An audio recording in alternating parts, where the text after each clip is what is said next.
चलो दोस्तों, तो अब हम लोग स्टार्ट करते हैं पाइथन को। तो जैसे कि आप सबको पता है, पाइथन एक प्रोग्रामिंग लैंग्वेज है, राइट। तो यहाँ पे मैं टाइप भी कर देता हूँ।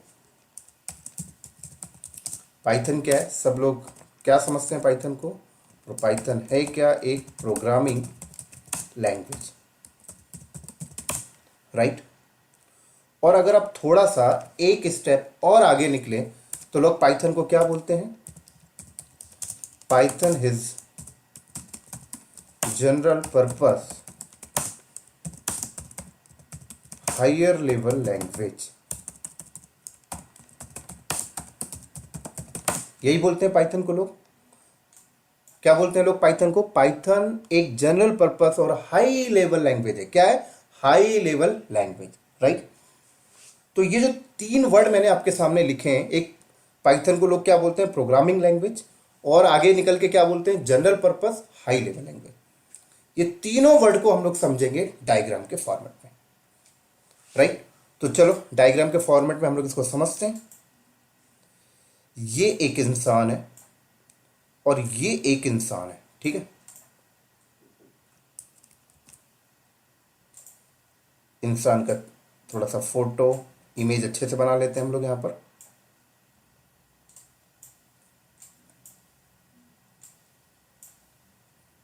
बस इतना चलेगा।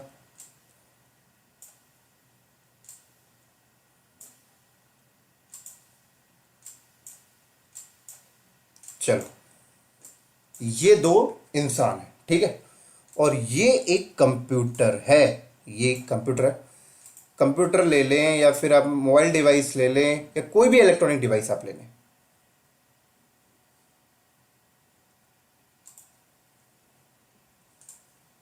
ठीक है। चलो, अब अगर हम बात ये करते हैं कि ये दो इंसान, इंसान नंबर 1 और इंसान नंबर 2, अगर ये दो इंसान आपस में बात करना चाहते हैं तो इनको क्या रिक्वायरमेंट है? बेसिक क्या चाहिए? ये दो इंसान अगर आपस में बात करना चाहते हैं तो ये दोनों इंसान के पास लैंग्वेज होनी चाहिए। चाहे वो लैंग्वेज हिंदी हो, चाहे वो इंग्लिश हो, चाहे मराठी हो, चाहे चाइनीज हो, चाहे जापानी हो, राइट। हाँ, अगर ये हिंदी में बात करना चाहते हैं तो दोनों को हिंदी आनी चाहिए। अगर ये चाइनीज में बात करना चाहते हैं तो दोनों को चाइनीज आनी चाहिए। अगर ये दोनों इंग्लिश में बात करना चाहते हैं दोनों को इंग्लिश आनी चाहिए, राइट।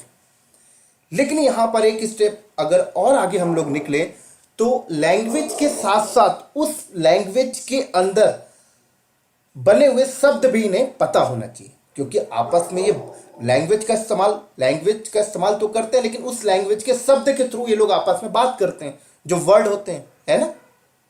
तो चलो हम लोग मान लेते हैं कि ये दोनों बात करना चाहते हैं इंग्लिश में, राइट। तो इंग्लिश लैंग्वेज कैसे बनी है? आप बोल सकते हैं ABCD।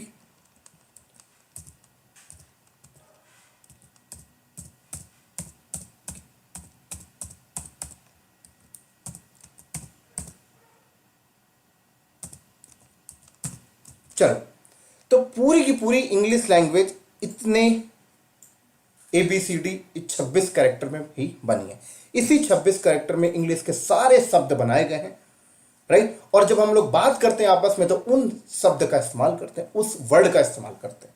तो अगर ये दोनों आपस में बात करना चाहते हैं, तो इंग्लिश में बात करना चाहते हैं तो उस इंग्लिश के वर्ड भी इनके पास होना चाहिए, ठीक है। चलो मान लीजिए दोनों के पास वर्ड है, दोनों को इंग्लिश आती है, दोनों आपस में बात कर लिए, बहुत अच्छी बात है। लेकिन अगर हम बात करें ये इंसान अगर ये कंप्यूटर से बात करना चाहते हैं तो अब कैसे करेंगे? सिंपल है, आप बोलेंगे कि ठीक है, एक काम करते हैं, कंप्यूटर को भी इंग्लिश सिखा देते। और आप तो ये सोच रहे हो कंप्यूटर को इंग्लिश आती ही है तो ये दोनों बात कर लेंगे, इसे बस इंग्लिश सीखनी पड़ेगी, ऐसी कुछ सोच रहे होंगे कई लोग। तो मैं आपको बता दूं, कंप्यूटर को इंग्लिश नहीं आती, कंप्यूटर को हिंदी नहीं आती, कंप्यूटर को चाइनीज नहीं आती, कंप्यूटर को जापानीज नहीं आती, कंप्यूटर को मराठी नहीं आता। कंप्यूटर सिर्फ एक ही लैंग्वेज जानता है, 01 लैंग्वेज, बस। तो आप लोग सोच रहे होंगे ठीक है भाई, कंप्यूटर को सिखा देंगे। कंप्यूटर ये सब कुछ नहीं सीख सकता। कंप्यूटर सिर्फ 01 लैंग्वेज को जानता है और कोई लैंग्वेज वो नहीं जानता। अब कैसे बात करेगा भाई ये इंसान कंप्यूटर से? सिंपल है भाई, भगवान ने इंसान को इतना दिमाग दिया है कि कुछ भी सीख सकता है। तो कहा गया ये इंसान को बोल दो कि कंप्यूटर जो लैंग्वेज समझता है वो लैंग्वेज सीख ले, उस लैंग्वेज के शब्द सीख ले। तो ठीक है, ये इंसान ने उस लैंग्वेज को भी सीख लिया जो कंप्यूटर को समझ में आती है, 01, और उस 01 के सारे वर्ड भी सीख लिया जिससे वो कंप्यूटर से बात करता है। चलो मान लेते हैं कि ये इंसान को 01 लैंग्वेज आ गई, अब ये कंप्यूटर से बात कर रहा है। कैसे बात करेगा ये समझो। तो मान लो अगर ये इंसान कंप्यूटर से बात करना चाहता है और अगर कंप्यूटर को बोलना चाहता है ए, क्या कंप्यूटर को ए बोलना चाहता है, तो ये ए नहीं बोलेगा, ये कंप्यूटर को ए बोलेगा कैसे? कंप्यूटर की भाषा में। और कंप्यूटर की भाषा क्या है? 01। तो 01 की भाषा में ए बोलेगा। तो अगर 01 की भाषा में ए कैसे बोलेगा ये देखना चाहते हो तो गूगल में आओ और यहां पर लिखो बाइनरी कन्वर्टर।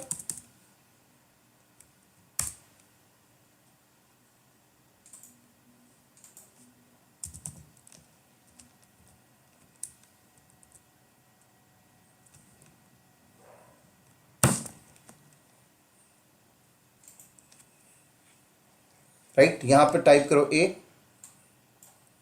कन्वर्ट, ये लो, ये इंसान ऐसे बोलेगा, ऐसे। चलो अब कंप्यूटर ने उसके ए को एक्सेप्ट कर लिया, अब कंप्यूटर से रिप्लाई करना चाहता है। तो कंप्यूटर मान लीजिए रिप्लाई करता है एक्सेप्ट या रिजेक्ट, तो कैसे करेगा? क्या इंग्लिश में एक्सेप्ट लिख के उसे रिप्लाई करेगा? क्या इंग्लिश में उसे रिजेक्ट लिख के रिप्लाई करेगा? नहीं, कंप्यूटर उसे बाइनरी लैंग्वेज में रिप्लाई करेगा। तो अगर हम ये देखें कंप्यूटर उसे बाइनरी लैंग्वेज में रिप्लाई करता है एक्सेप्ट या रिजेक्ट, तो कैसे होता है वो बाइनरी लैंग्वेज, कैसे उसकी कोडिंग होती है देखें जरा आप। यहां पर लिखें आप,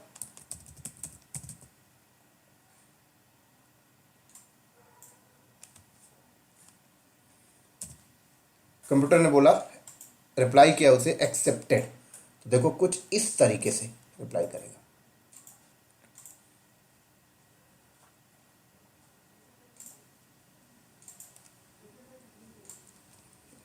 ये लो, इस तरीके से ऐसे रिप्लाई करेगा।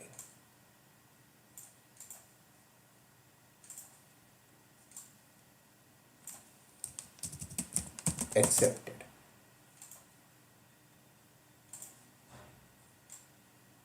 चलो अगर कंप्यूटर रिजेक्ट बोलता है तो कैसे करेगा वो भी देख लें आप।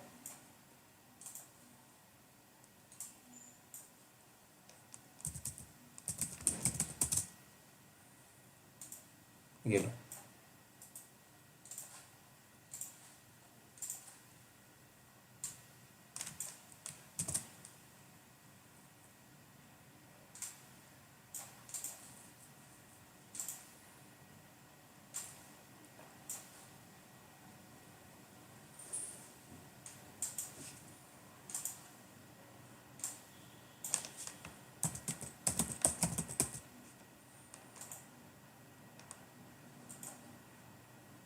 समझ आ गई बात?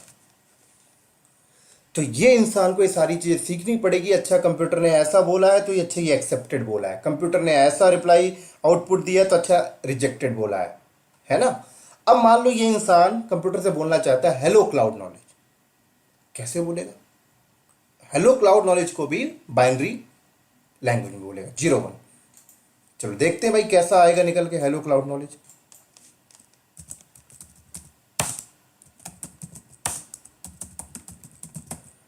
कन्वर्ट करो, ये लो कुछ इस तरीके से निकल के आया।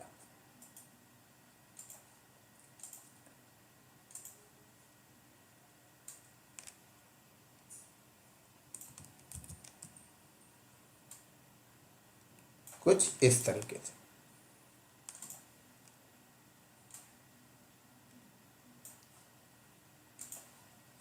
क्या लिखा है ये? हेलो, ये लिखा है ना। चलो अब थोड़ा सा और आगे बताता हूं। अब ये इंसान कंप्यूटर से क्या बोला? Hello cloud knowledge. कैसे लिखा? इस तरीके से। लेकिन ये जो लिखा है ना, ये जो इंसान ने, ये किसी फाइल में लिखा होगा, और ऐसे सिंपल तो नहीं लिखा होगा, कुछ सिंटेक्स भी यूज किया होगा, कॉमा, कर्ली ब्रैकेट, किसी फाइल के अंदर सारे सिंटेक्स के साथ इसे लिखा होगा। तो सारे सिंटेक्स के साथ ही फाइल के अंदर ये जो लिखा गया है, ये क्या है पता है? एक प्रकार से ये एक प्रकार से कंप्यूटर से बात करने के लिए इसने एक वर्ड तैयार किया। क्या किया? एक वर्ड तैयार किया। समझ आ रही मेरी बात यहां पे? और इस वर्ड के थ्रू इंस्ट्रक्शन दिया इसने। तो फाइल के अंदर ये जो आपने लिखा है, ये जो आपने पूरी की पूरी बाइनरी के कोडिंग की है, इस कोडिंग को ही हम लोग कहते हैं प्रोग्रामिंग। समझ आ रही मेरी बात यहां पे? इस कोडिंग को ही हम लोग क्या कहते हैं? प्रोग्रामिंग। राइट? जिस तरीके से ये इंसान इस इंसान से जब बात करता है तो शब्द का इस्तेमाल करता है, और वो शब्द बनाई गई होगी, और शब्द के थ्रू इंस्ट्रक्शन पास कर रहा है ना।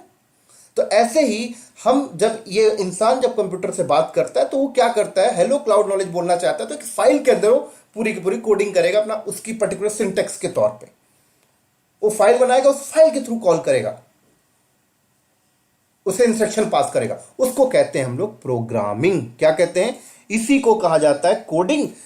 इसी को कहते हैं, पहले लोग कोडिंग कहते थे, अब लोग स्टैंडर्ड लैंग्वेज में प्रोग्रामिंग कहने लग गए। इसी को कहा जाता है प्रोग्रामिंग।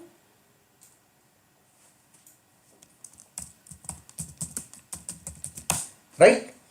और ये जो लिख रहा होता है, ये जो फाइल बना रहा होता है, उस इंसान को कह दिया जाता है प्रोग्रामर। तो कोई ना कोई इंसान तो ऐसा कर ही रहा होगा। मान लो ये इंसान कर रहा है,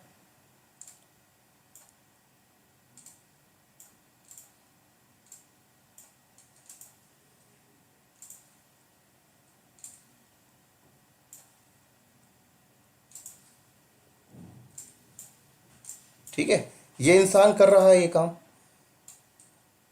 तो इस इंसान को क्या कह दिया जाता है? प्रोग्रामर।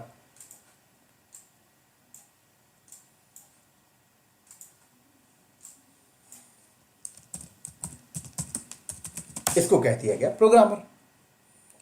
समझ आ गई मेरी बात यहां पर? तो ये क्या हुआ? Programming language. समझ आई इसका मतलब? प्रोग्रामिंग का मतलब क्या हुआ? आप फाइल के अंदर जो भी कोडिंग कर रहे हो तो उसको प्रोग्रामिंग कहते हैं, और लैंग्वेज एक भाषा होती है। तो ये इंसान कंप्यूटर से कैसे बात कर रहा है? 01 की लैंग्वेज में। इसी को कहते हैं प्रोग्रामिंग लैंग्वेज। क्योंकि यहां पर भी इंसान को क्या करना पड़ रहा है? कोडिंग करना पड़ रहा है फाइल के अंदर। समझ आ रही मेरी बात यहां पर? चलो अब थोड़ा और आगे निकलते हैं। अब अगर इस इंसान को कंप्यूटर से बड़े बड़े बात करने हैं, बड़े बड़े काम करवाने हैं, तो आप सोचिए इस इंसान को कितने बड़े लेवल पे ये बाइनरी लैंग्वेज में कोडिंग करनी पड़ेगी, कितने बड़े लेवल पे ये बाइनरी लैंग्वेज में उसे प्रोग्रामिंग करनी पड़ेगी। आप सोच भी नहीं सकते, इतने बड़े बड़े प्रोग्राम आजकल कंप्यूटर पे चलते हैं, है ना। और कंप्यूटर तो साफ साफ कहता है मुझे यार और कोई भाषा समझ में नहीं आती, मेरे को कुछ बुलवाना है तो ऐसे ही बोलो। समझ आ रही मेरी बात यहां पे? तो ये बहुत बड़ी समस्या थी लोगों के साथ, इंसानों के साथ। यार इंसान कब तक इतनी बड़ी बड़ी कोडिंग लिखता रहेगा? ऐसे तो परेशान हो जाएगा। तो इसका सलूशन क्या आया? इसका सलूशन आया कि इंसान को कंप्यूटर से बात करवाना है तो एक नई आर्टिफिशियल लैंग्वेज बनाई गई मार्केट में। वो आर्टिफिशियल लैंग्वेज क्या है? एक प्रकार से एक नई लैंग्वेज तैयार की गई कंप्यूटर से बात करने के लिए। उस लैंग्वेज को हम लोग कहते हैं असेंबली लैंग्वेज।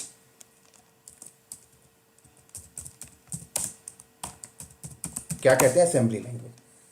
तो अब कहा गया इंसानों को कि भाई तू कंप्यूटर से बात करना चाहता है तो तू काम कर, बाइनरी लैंग्वेज में मत लिख कोड, तू कोडिंग मत कर, तू असेंबली लैंग्वेज में कर। असेंबली लैंग्वेज थोड़ी सी तुझे इजी पड़ेगा। तो अगर ये इंसान कंप्यूटर से बोलना चाहता है हेलो क्लाउड नॉलेज, और असेंबली लैंग्वेज में कैसे बोलेगा? देखो इस तरीके से बोलेगा।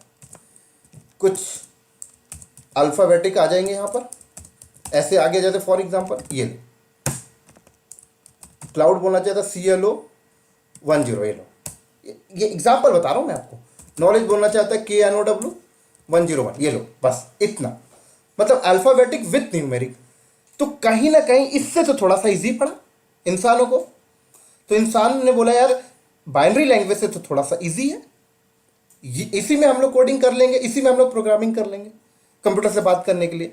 लेकिन कंप्यूटर भाई साहब तो कहते हैं यार मैं तो आपको आपके इस भाषा को भी नहीं समझता, मैं तो सिर्फ 0 1 को समझता हूं, अब क्या करें। तो असेंबली लैंग्वेज जिसने बनाई तो उसने एक कन्वर्टर आपको दिया, एक ट्रांसलेटर आपको दिया और कहा ट्रांसलेटर के थ्रू आप अपने इस असेंबली लैंग्वेज को कन्वर्ट कर लो बाइनरी लैंग्वेज में, फिर वो बाइनरी लैंग्वेज समझ जाया करेगा आपका कंप्यूटर। तो कन्वर्टर कौन है, बीच में यहां पर कन्वर्टर भाई साहब आ गए। तो जिसने असेंबली लैंग्वेज बनाया उसी ने कन्वर्टर भी बनाया, जिसको हम लोग कहते थे असेंबलर। समझ आ रही बात यहां पे। तो असेंबलर क्या करता है, आपकी असेंबली लैंग्वेज को कन्वर्ट करता है बाइनरी लैंग्वेज में, फिर उस बाइनरी लैंग्वेज वो आपके मशीन कंप्यूटर को समझ में आती है, और कंप्यूटर जब रिप्लाई करता है तो रिप्लाई वो डायरेक्ट इसको नहीं करता, वो असेंबलर को करता है, असेंबलर वापस कन्वर्ट करके आपको असेंबली लैंग्वेज में आउटपुट दिखा देता था। लेकिन कहीं ना कहीं इंसानों ने फिर बोला यार ये असेंबली लैंग्वेज भी हमें थोड़ा सा टफ पड़ने लग गया। इंसानों ने बोला या फिर बड़े बड़े साइंटिस्ट इसका सोल्यूशन निकालते गए। तो अब आया मार्केट में हाई लेवल लैंग्वेज, तो बहुत ही इजी सिंटेक्स होता है उसका। क्या आया, हाई लेवल लैंग्वेज। तो अब इंसान अगर कंप्यूटर से बात करना चाहता है तो ना तो उसे बाइनरी लैंग्वेज में कोडिंग लिखने की जरूरत है, ना तो उसे असेंबली लैंग्वेज में कोडिंग लिखने की जरूरत है। अब इंसान अगर कंप्यूटर से बात करना चाहता है तो वो हाई लेवल लैंग्वेज में कोडिंग लिखता है। तो हाई लेवल लैंग्वेज को समझते हैं थोड़ा सा डिटेल्स में।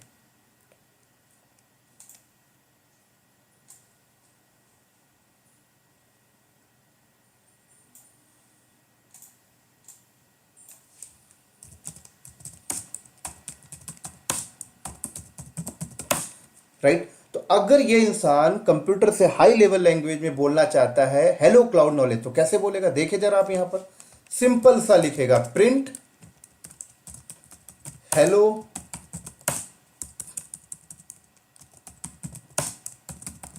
क्लाउड नॉलेज, बात खत्म बस। देखो कितना इजी सिंटेक्स है, पूरा same to same English, human readable, human को बहुत जल्दी रीड आ रहा है, सिंटेक्स बहुत इजी है। तो अब कहा जाता है कि इंसान अगर कंप्यूटर से बात करना चाहता है तो हाई लेवल लैंग्वेज में लिखे। लेकिन समस्या वही आ जाती है फिर से, कंप्यूटर भाई साहब कहते हैं कि मुझे तो ये सब समझ में नहीं आता, मुझे तो आपकी असेंबली समझ में नहीं आई, तो आपकी ये क्या समझ में आएगा भाई, ये तो पूरा प्लेन टेक्स्ट है, ये तो पूरा ह्यूमन रीडेबल है, मैं तो 0 1 को समझता हूं। तो हाई लेवल लैंग्वेज जब आया मार्केट में तो हाई लेवल लैंग्वेज ने भी अपना कन्वर्टर लाया, अपना ट्रांसलेटर लाया, क्योंकि बिना ट्रांसलेटर के गेम तो चलता ही नहीं है। यहां पर असेंबली आई तो ट्रांसलेटर आया, तभी तो हुआ काम, क्योंकि मशीन भाई साहब तो 0 1 ही समझते हैं। तो यहां हाई लेवल लैंग्वेज का ट्रांसलेटर कौन है, हाई लेवल लैंग्वेज का ट्रांसलेटर है कंपाइलर। आप सबको पता है, जो बंदे प्रोग्रामिंग बैकग्राउंड से होंगे उन्हें पता है। तो बीच में आएगा कंपाइलर।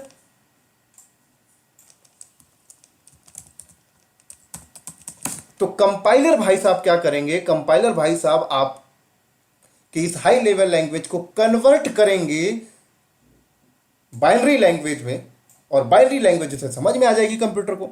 फिर कंप्यूटर रिप्लाई करेगा तो आपके कंपाइलर के पास आएगा, कंपाइलर कन्वर्ट करके आपको स्क्रीन में ऐसे दिखाएगा।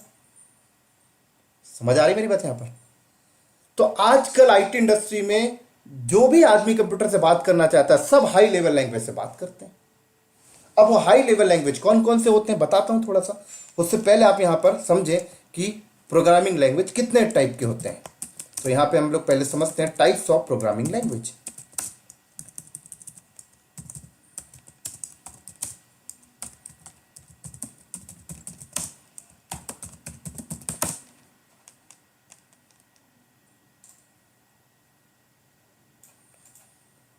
तो आपके पूरे के पूरे आईटी इंडस्ट्री के अंदर 2 टाइप के प्रोग्रामिंग लैंग्वेज हैं आपके आईटी इंडस्ट्री के अंदर। एक है दोस्तों लो लेवल, एक है दोस्तों हाई लेवल।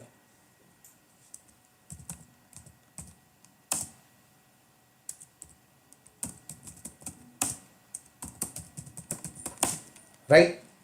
एक आपका लो लेवल, एक आपका हाई लेवल। लो लेवल का मतलब क्या हुआ? लो लेवल का मतलब जिसका सिंटेक्स बहुत डिफिकल्ट है उसे हम लोग लो लेवल कहते हैं। जिसको ह्यूमन रीड नहीं कर पाता इजिली उसे लो लेवल कहते हैं। और हाई लेवल जिसको ह्यूमन रीड करता है इजिली, सिंटेक्स वाइज बहुत इजी है, उसे कहते हैं हाई लेवल। तो अगर हम यहां पर देखें, ये इंसान कौन सी लैंग्वेज को जल्दी रीड नहीं कर पा रहा? इसको नहीं रीड कर पा रहा जल्दी, है ना, इसको जल्दी से रीड नहीं कर पाता। तो ये असेंबली और मशीन, ये बाइनरी लैंग्वेज, ये सारे आते हैं लो लेवल में। तो अगर हम थोड़ा सा और आगे जाएं, लो लेवल के अंदर भी दो टाइप के हैं। कौन कौन से? लो लेवल के अंदर भी आपके दो टाइप के मिलेंगे। एक मिलेगा आपका मशीन लैंग्वेज,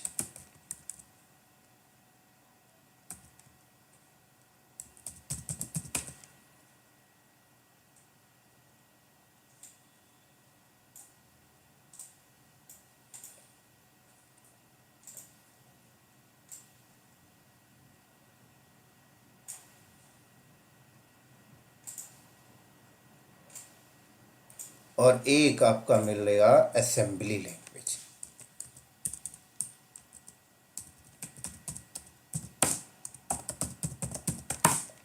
राइट।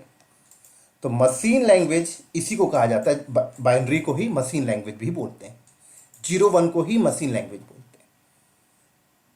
तो लो लेवल लैंग्वेज के अंदर एक मशीन लैंग्वेज आता है, एक असेंबली लैंग्वेज आता है, क्योंकि दोनों ह्यूमन रीडेबल को रीड करने में इजी नहीं है। और हाई लेवल लैंग्वेज की बात करें तो हाई लेवल तो 900 से ज्यादा लैंग्वेज है। जैसे सी हाई लेवल लैंग्वेज में आता है, C++ हाई लेवल में आता है, जावा हाई लेवल में आता है, .NET हाई लेवल में आता है, पाइथन हाई लेवल में आता है, सब हाई लेवल में। और ऐसे 900 प्लस लैंग्वेज हैं जो हाई लेवल पे आते हैं। समझ आ रही मेरी बात यहां पे?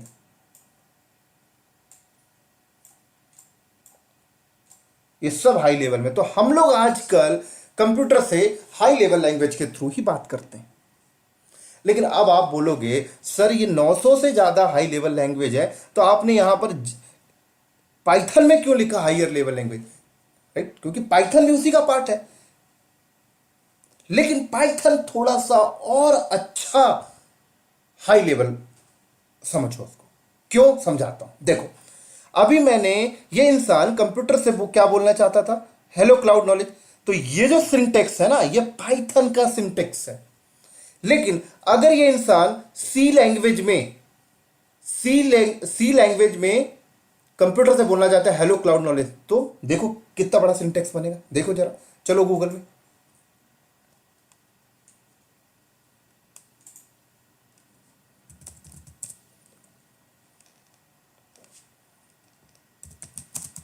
How to write hello cloud knowledge in Java या C++, देखो जरा।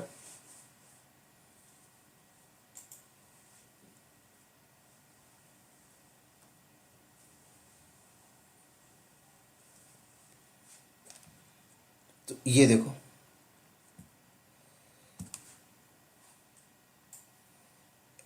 हेलो वर्ल्ड इसने बोल रखा है। ये देखो, देखो जरा C++ में कैसे बोलेगा।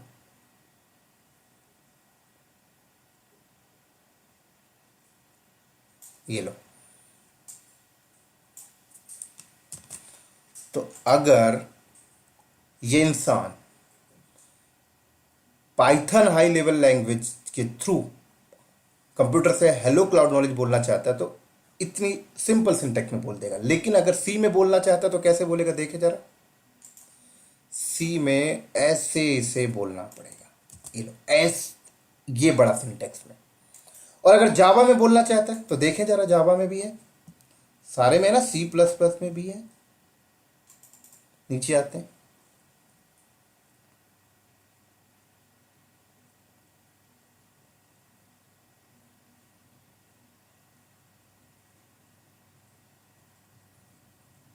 ये लो जावा में कुछ इस तरीके से उसे लिखकर बोलना पड़ेगा।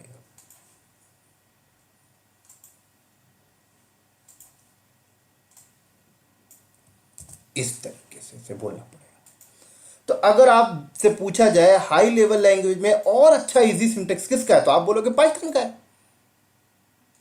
इसलिए तो पाइथन फेमस है।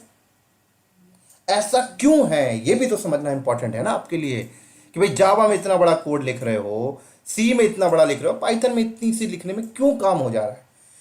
क्योंकि पाइथन को बनाने वाला जो फाउंडेशन टीम है, पीएसएफ, पाइथन सॉफ्टवेयर फाउंडेशन, वो टीम कहता है कि मेरे जो प्रोग्रामर होंगे ना, उस प्रोग्रामर को ज्यादा माथापच्ची मैंने नहीं करने दूंगा। पीएसएफ की टीम कहती है कि मैं खुद बैकएंड में प्रोग्रामिंग करके मैं रख देती हूं। तो उसने क्या किया, खुद ऐसे उसने जो भी कोड फोड ऐसे लिखा है, अपना कोडिंग की है, और उसको एक डब्बे के अंदर उसने पैक किया है, और उसको एक फंक्शन बनाकर कॉल कर दिया, और आपको फंक्शन दे दिया प्रिंट नाम का। और ये सारे फंक्शन उनकी लाइब्रेरी में रखे हुए हैं पाइथन के, पीएसएफ की टीम, पीएसएफ के। और कहा कि प्रोग्रामर को अगर कुछ बोलना है, हेलो क्लाउड नॉलेज बोलना है, तो प्रोग्रामर को सी या जावा की तरह इतना बड़ा बड़ा कोडिंग करने की जरूरत नहीं है। कोडिंग मैंने बैकएंड में कर दी है, मैंने फंक्शन बना दिया, और ये लोग फंक्शन को उठाओ और अपना काम करके निकल लो।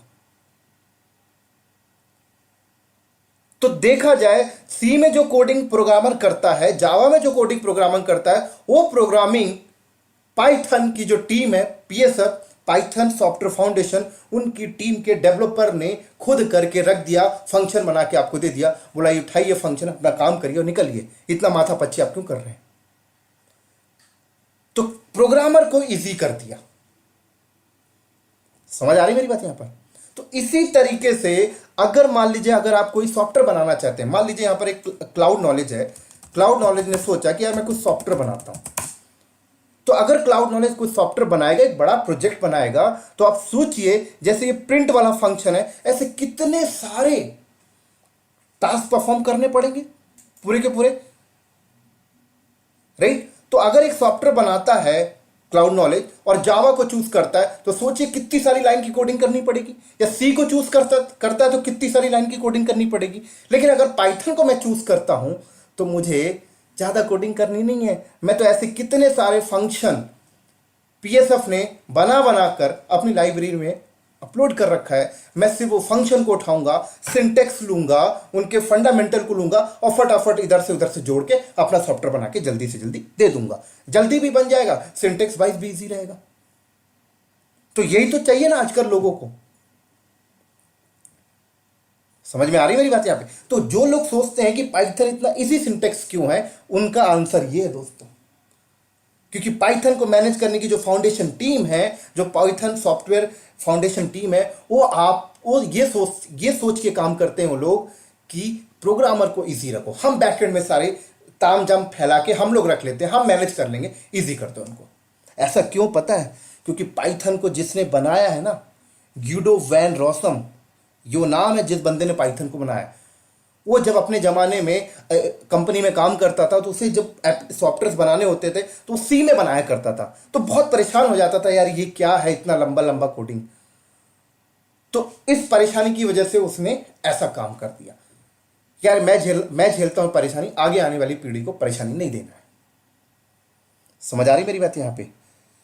तो इसीलिए लोग पाइथन को सेलेक्ट करते हैं आज के टाइम पे। तो किसी भी कंपनी को अगर नया सॉफ्टवेयर बनाना है, तो सिंटेक्स वाइज इजी कौन है? पाइथन उठा लो भाई, कहा जाता है। कोई भी वेब एप्लीकेशन बनाना है, पाइथन उठा लो भाई, सबसे इजी है। किसी हैकर को कुछ हैकिंग बेस्ड एप्लीकेशन बनाना है, पाइथन उठा लो जी, जल्दी हो जाएगा। तो इसी तरीके से कई ऐसी कंपनी है जो अपने एग्जिस्टिंग सॉफ्टवेयर, अपने एग्जिस्टिंग एप्लीकेशन जिन्होंने जावा में लिख रखा है, उन्होंने बोला जावा हटा के पाइथन में कर दो जी, छोटा करो जी। समझ आ रही मेरी बात यहां पे? या फॉर एग्जांपल मान लीजिए अगर आप किसी कंपनी में काम करते हैं, आपको कुछ एक छोटा सा एप्लीकेशन बनाना है, आप भी लैंग्वेज का चूज करेंगे, पाइथन उठा लो जी। या कोई एक डॉक्टर है जो अपने क्लिनिक में कोई एप्लीकेशन यूज करना चाहता है, वो किसी से बनवाना चाहता है, बनवाने की जरूरत नहीं, खुद पाइथन को लर्न कर ले और बना लेगा, क्योंकि पाइथन लर्निंग बेस भी बहुत ईजी है। C++ में सोचेगा तो बहुत कुछ पढ़ना पड़ेगा उसे, जावा में बहुत कुछ पढ़ना पड़ेगा। तो पाइथन सिंटेक्स वाइज बहुत इजी है, क्योंकि आपको ज़्यादा तामझाम नहीं करना होता। तो इस इजी की वजह से पाइथन को हर प्लेटफॉर्म में यूज करने लगे लोग, हर पर्पस में लोग पाइथन को यूज करने लगे। देखा जाए तो यूट्यूब पाइथन यूज करती है, फेसबुक पाइथन यूज करती है, इंस्टाग्राम पाइथन यूज करती है, यूडेमी पाइथन यूज करती है, रेड हैट पाइथन यूज करती है, एडब्ल्यूएस पाइथन यूज करती है। आज के टाइम पे हर कंपनी पाइथन यूज करती है। अगर आप एससीएल की बात करें तो एससीएल भी पाइथन यूज करती है, अपने डेवऑप्स में यूज करते हैं वो लोग, क्योंकि पाइथन से आप स्क्रिप्टिंग भी कर सकते हो। जो आप लोग सेल स्क्रिप्ट से करते थे वो आप पाइथन के थ्रू भी कर सकते हो। विप्रो पाइथन यूज करती है, टीसीएस पाइथन यूज करती है, ये सारी सर्विस बेस्ड कंपनी है। गूगल पाइथन यूज करती है। समझ में आ रही मेरी बात? यहां पर सब लोग पाइथन यूज करते हैं आज के टाइम पे। तो पाइथन को हर पर्पस में देखा गया यूज होने लगा। तो जब कोई भी चीज हर पर्पस में यूज होने लग जाती है तो उसको हम लोग क्या कहते हैं? General purpose. तो इसीलिए पाइथन को कहा जाता है जनरल पर्पस। और हायर लेवल का मतलब आपको मैंने बता ही दिया, सिंटेक्स वाइज इजी है इसलिए उसे हायर लेवल कहते हैं। तो समझ में आया जनरल पर्पस क्यों कहा जाता है? क्योंकि हर पर्पस पे आप पाइथन को यूज कर सकते हो। आप गेमिंग के लिए पाइथन को यूज कर सकते हो, वेब एप्लीकेशन के लिए पाइथन को यूज कर सकते हो, डेस्कटॉप एप्लीकेशन के लिए पाइथन को यूज कर सकते हो, आप डेटा साइंस के लिए पाइथन को यूज कर सकते हो, आर्टिफिशियल इंटेलिजेंस के लिए में पाइथन को यूज कर सकते हो, मशीन लर्निंग में आप पाइथन को यूज कर सकते हो। सब जगह पाइथन फिट बैठती है। जैसे अगर मैं बात करूं अंग्रेजी लैंग्वेज जिस तरीके से हर जगह फिट बैठती है ना, वैसे ही पाइथन हर जगह फिट बैठती है। अब आप बोलोगे सर कैसे अंग्रेजी भाषा हर जगह फिट बैठती है, जरा बताइए। तो आप मुझे बताइए, अंग्रेजी एक ऐसी भाषा है जिसको सिर्फ हम लोग बातचीत में यूज नहीं करते, हर पर्पस में यूज करते हैं। मान लो आप अपनी कंपनी जाते हो, ठीक है, तो आपकी कंपनी के बाहर नेम प्लेट लिखा है, नेम प्लेट लगा होगा ना, वो नेम प्लेट में जो आपकी कंपनी का नाम है, एड्रेस है, वो कौन सी भाषा में लिखा है? आपने उर्दू में तो नहीं लिखा होगा ना, इंग्लिश में लिखा है। कोई कंपनी कोई प्रोडक्ट बनाती है तो अपने प्रोडक्ट में जो नेम प्लेट है, जो भी लिखती है, कौन सा भाषा यूज करते हैं वर्ल्ड लेवल पे? इंग्लिश भाषा। आप रेलवे स्टेशन चले जाइए, रेलवे स्टेशन में जो नाम है इंग्लिश में लिखा हुआ। आप एयरपोर्ट चले जाइए, एयरपोर्ट में नाम इंग्लिश। तो इंग्लिश एक ऐसी भाषा है जो सिर्फ बातचीत में नहीं, हर पर्पस में यूज हो रहा है। आपके मोबाइल में यू देखिए तो इंग्लिश इंग्लिश में सब कुछ आएगा, लैपटॉप में सब इंग्लिश इंग्लिश में आ रहा है। तो जिस तरीके से इंग्लिश हर पर्पस में यूज होती है, तो इंग्लिश भी एक प्रकार से जनरल पर्पस लैंग्वेज आप बोलिए। तो इसी तरीके से पाइथन भी हर पर्पस पे आज के टाइम पे यूज हो रही। तो पाइथन क्या है? General purpose, high level. समझ में आ गया? सिंटेक्स वाइज इजी है, ह्यूमन रीड कर लेता है तो उसे हाई लेवल कहते हैं। और प्रोग्रामिंग क्या होता है मैंने आपको बता दिया। कोई भी फाइल के अंदर आप कोडिंग करते हो उसे प्रोग्रामिंग कहते हैं। लैंग्वेज आपको मैंने समझा दिया। तो उम्मीद करता हूं ये सारी चीजें आपको समझ लग गई होंगी। चलो अब थोड़ा सा और आगे चलते हैं हम लोग।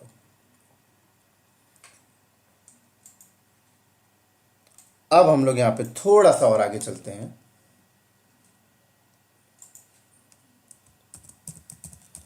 पाइथन इज ओपन सोर्स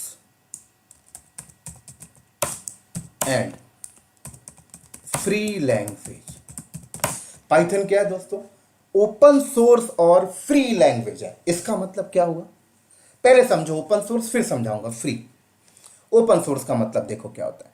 मान लो क्लाउड नॉलेज नाम की कंपनी, क्लाउड नॉलेज कोई सॉफ्टवेयर बना रही है, तो चलो सॉफ्टवेयर बनाऊंगा और पाइथन को चूज किया, तो ऐसे कितने प्रिंट जैसे कितने सारे फंक्शंस को मैं लूंगा, है ना। मान लो प्रिंट फंक्शन को मैंने लिया और प्रिंट फंक्शन को बनाने के बैकएंड में जो पाइथन की जो टीम ने कोडिंग की है, वो कोडिंग में देखना चाहता हूं तो बिल्कुल मैं देख सकता हूं। ओपन सोर्स का मतलब ही यही है, सारे के सारे कोड ओपन रहेंगे, तो जितने भी फंक्शन यूज करूंगा सबके बैकएंड की कोडिंग में देख सकता हूं।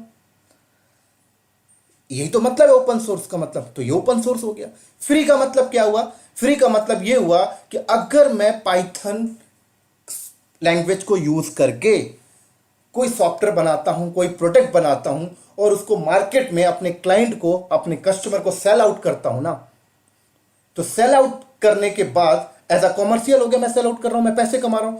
तो सेल आउट करने के बाद मुझे पाइथन की जो टीम है, जो पाइथन को मैनेज करते हैं, पीएसएफ पाइथन सॉफ्टवेयर फाउंडेशन, उन्हें मुझे उन्हें कोई भी पैसे देने की जरूरत नहीं है।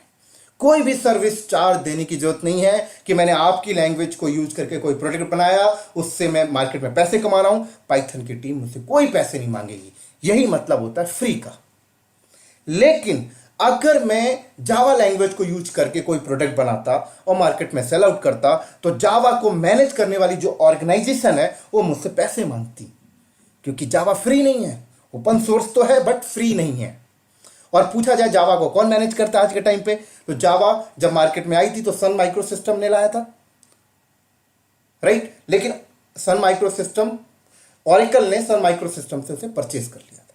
तो आज के टाइम पे जावा को कौन मैनेज करता है, ऑरेकल। तो ऑरेकल को मुझे फी पे करना पड़ता, या तो फिर ऑरेकल मुझे वो सारे लाइब्रेरी फंक्शंस मुझे नहीं देती और मुझे बोलती कि अगर इंपॉर्टेंट वाले लाइब्रेरी फंक्शन जो सॉफ्टवेयर को बनाने में मुझे जरूरत पड़ते हैं वो आपको तभी मिलेंगे जब आप इंटरप्राइजेस वर्जन लोगे जावा का, और इंटरप्राइजेस वर्जन मुझे पेड के साथ लेना पड़ता, पैसे देना पड़ता ऑरेकल को, तब मिलता मुझे।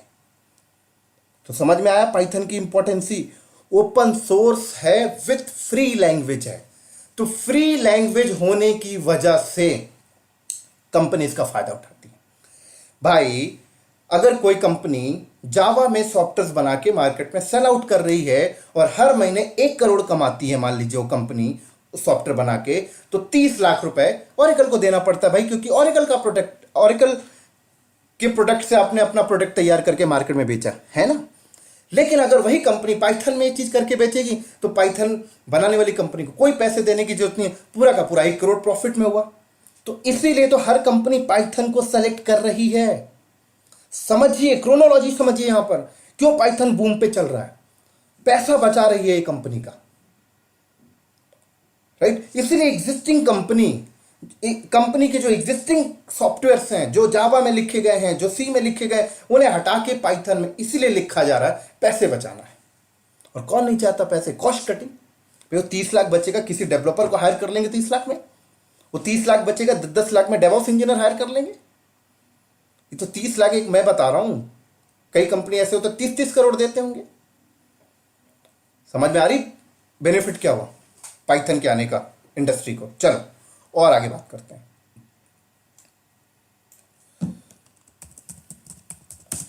पाइथन इज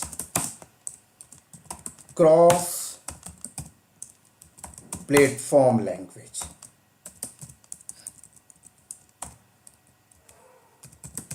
क्या मतलब है Python is cross platform language? बहुत इंपॉर्टेंट टर्म्स है, समझते हैं थोड़ा सा डिटेल में। चलो, ये एक लैपटॉप है, ये एक लैपटॉप है, ये एक लैपटॉप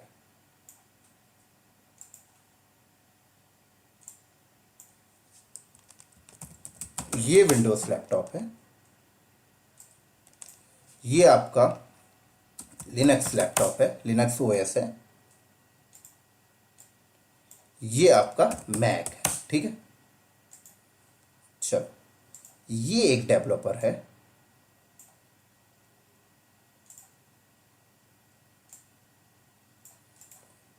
ये क्या है, एक डेवलपर है।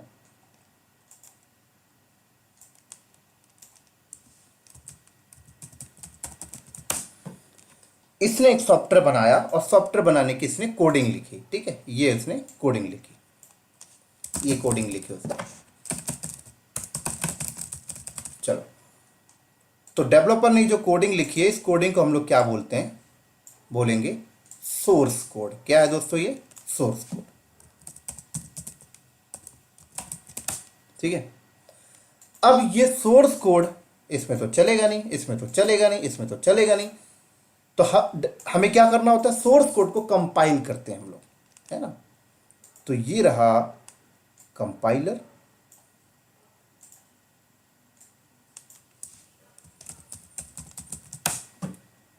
और कंपाइलर के थ्रू हमने क्या किया, सोर्स कोड को कंपाइल किया।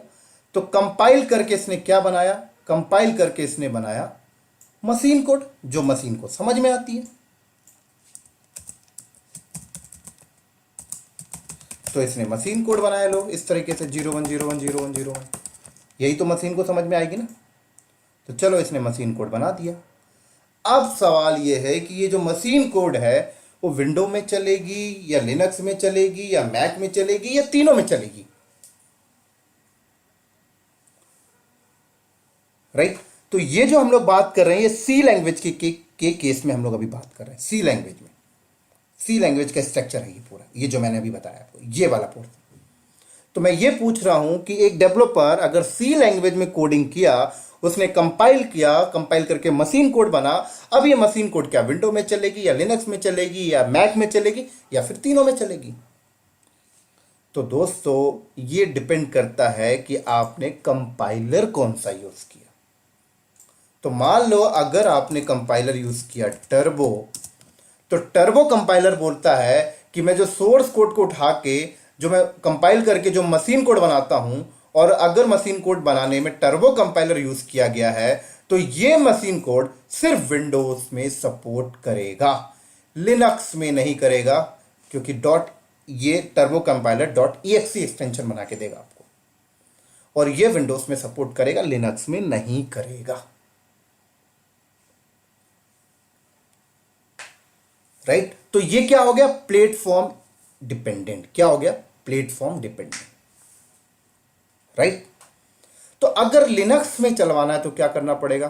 तो ये कहता है कि भाई आप एक दूसरा कंपाइलर लीजिए जो लिनक्स बेस मशीन कोड बना के देगा। तो आप यहां पर क्या करेंगे?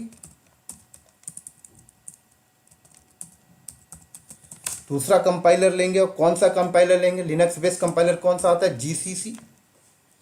तो आप सोर्स कोड को दोबारा कंपाइल करेंगे जीसीसी कंपाइलर से, फिर ये बनाएगा खुद का अपना अलग मशीन कोड।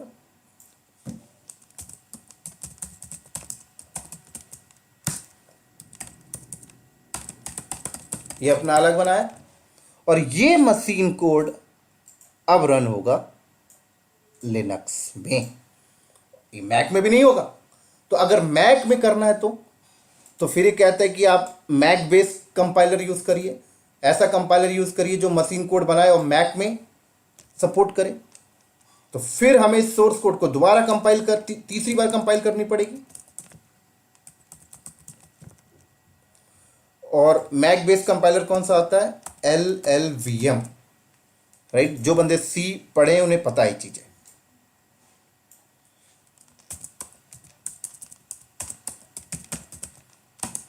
मशीन कोड,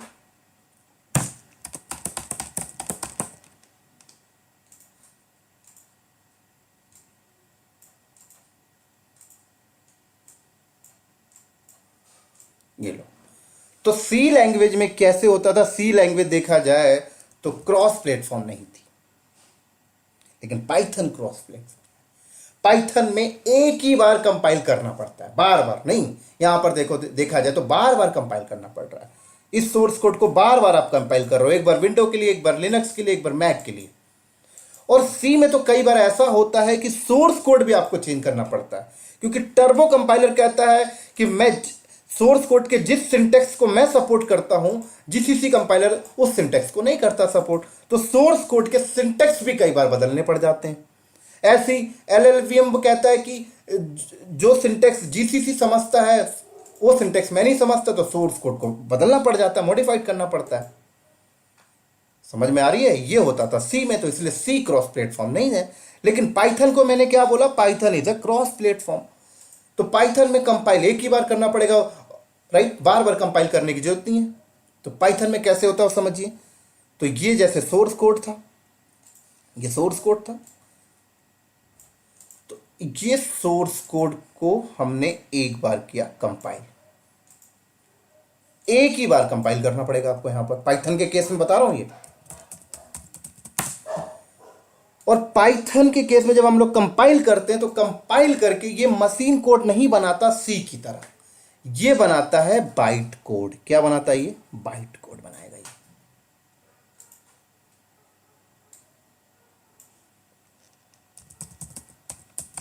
ये बनाएगा दोस्तों बाइट कोड। समझ आ रही है? ये क्या बनाएगा? Byte code. अब ये बाइट कोड आपका विंडोज में भी, लिनक्स में भी और मैक में भी चलेगा। तो पाइथन का कंपाइलर कंपाइल करके मशीन कोड नहीं बनाता, सी का कंपाइलर बना रहा है। पाइथन का कंपाइलर कंपाइल करके बाइट कोड बनाता है, राइट। और ये रहा आपका मान लो विंडोज, ये रहा आपका लिनक्स, ये रहा आपका मैक।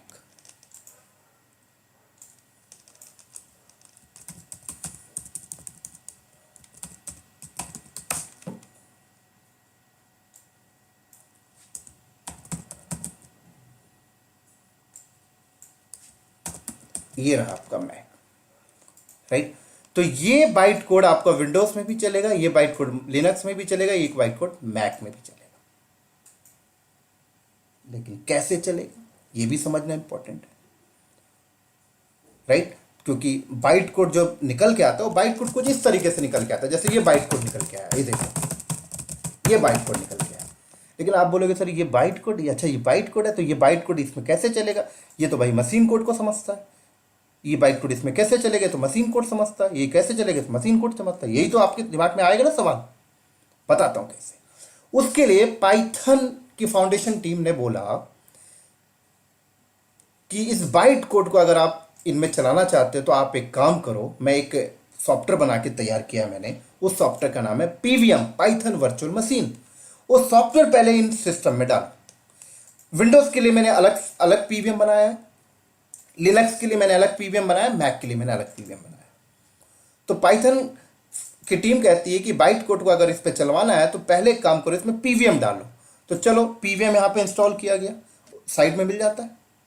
चलो मैं यहाँ पे ऊपर लिख रहा हूँ थोड़ा समझाने के लिए।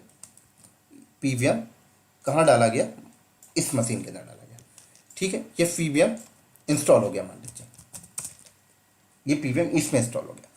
तो अब पाइथन की टीम कहती है कि इस बाइट कोड को लेके आइए और इस बाइट कोड को अब इसके अंदर रन करिए। तो जब बाइट कोड को इसके अंदर रन करेंगे तो इसके अंदर जो पीवीएम पड़ा हुआ है, राइट, इसके अंदर जो पीवीएम पड़ा हुआ है वो पीवीएम क्या करेगा, आपके बाइट कोड को उठाएगा और अब वो बनाएगा मशीन कोड, उस बाइट कोड का बनाएगा मशीन कोड। समझ में आ रही है? तो पीवीएम यहां पर बाइट कोड को उठाता है और मशीन कोड बनाता है बाइट कोड का, और वो मशीन कोड फिर आपकी मशीन को आ जाएगी। समझ में समझ आ रही मेरी बात यहां पे? और फिर ये मशीन कोड इसको समझ में आ जाएगी। ऐसे ही अगर ये बाइट कोड आपको इस लिनक्स में चलाना है तो पाइथन की टीम कहती है कि एक काम करो, फिर आप लिनक्स सपोर्टेड मैंने पीवीएम बना रखा है, वो पीवीएम को उठा के लाइए और इस लिनक्स में इंस्टॉल करिए। और जब आप इंस्टॉल कर देंगे तो फिर इस बाइट कोड को इस मशीन में आप रन करेंगे तो इसके अंदर लिनक्स बेस्ड पीवीएम पड़ा हुआ है, वो पीवीएम बाइट कोड को उठा के मशीन कोड में कन्वर्ट कर देगा और फिर वो मशीन कोड इसको समझ में आ जाएगी। यहां पर ऐसा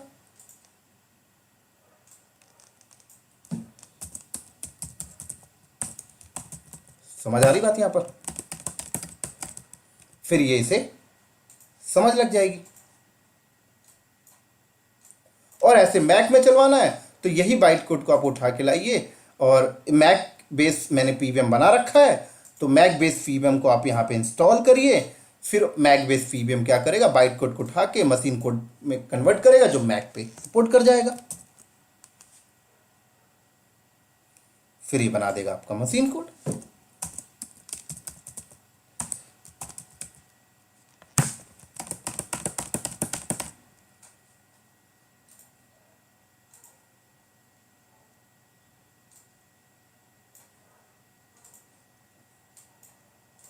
समझ लग गई बात? तो यहां पर क्या हुआ देखो, यहां पर पाइथन में एक ही बार कंपाइल करना पड़ा, वो बाइट कोड सब में चल रहा है। कंपाइल आपको बार बार नहीं करना पड़ा, डेवलपर को ज्यादा बर्डन नहीं आया यहां पर। ये तो खास बात है पाइथन की, एक ही बार कंपाइल करना पड़ा, इसलिए कहा जाता है ये क्रॉस प्लेटफॉर्म लैंग्वेज है। क्रॉस प्लेटफॉर्म, एक ही बार कंपाइल, सोर्स कोड एक ही बार, वही source code. C plus plus में क्या करना पड़ता था, कई बार तो ऐसा होता है कि टर्बो जिस सोर्स कोड के सिंटेक्स को सपोर्ट करता है, जीसीसी उस सिंटेक्स को सपोर्ट नहीं कर रहा, तो सोर्स कोड में चेंजेस करना पड़ता था। यहां पे तो सोर्स कोड को चेंजेस ही नहीं करना, कंपाइल भी एक ही बार करना, बस वही बाइट कोड सब में चल रहा। ये उनका अपना फीचर है, पीवीएम दे रहे हैं, पाइथन वर्चुअल मशीन। समझ आ गई मेरी बात यहां पर? चलो अब थोड़ा सा और एक इंटरेस्टिंग चीज यहां पे समझो, देखो बहुत इंपॉर्टेंट चीज बता रहा हूं। अब क्या होता है इसके अंदर का प्रोसेस समझो थोड़ा सा।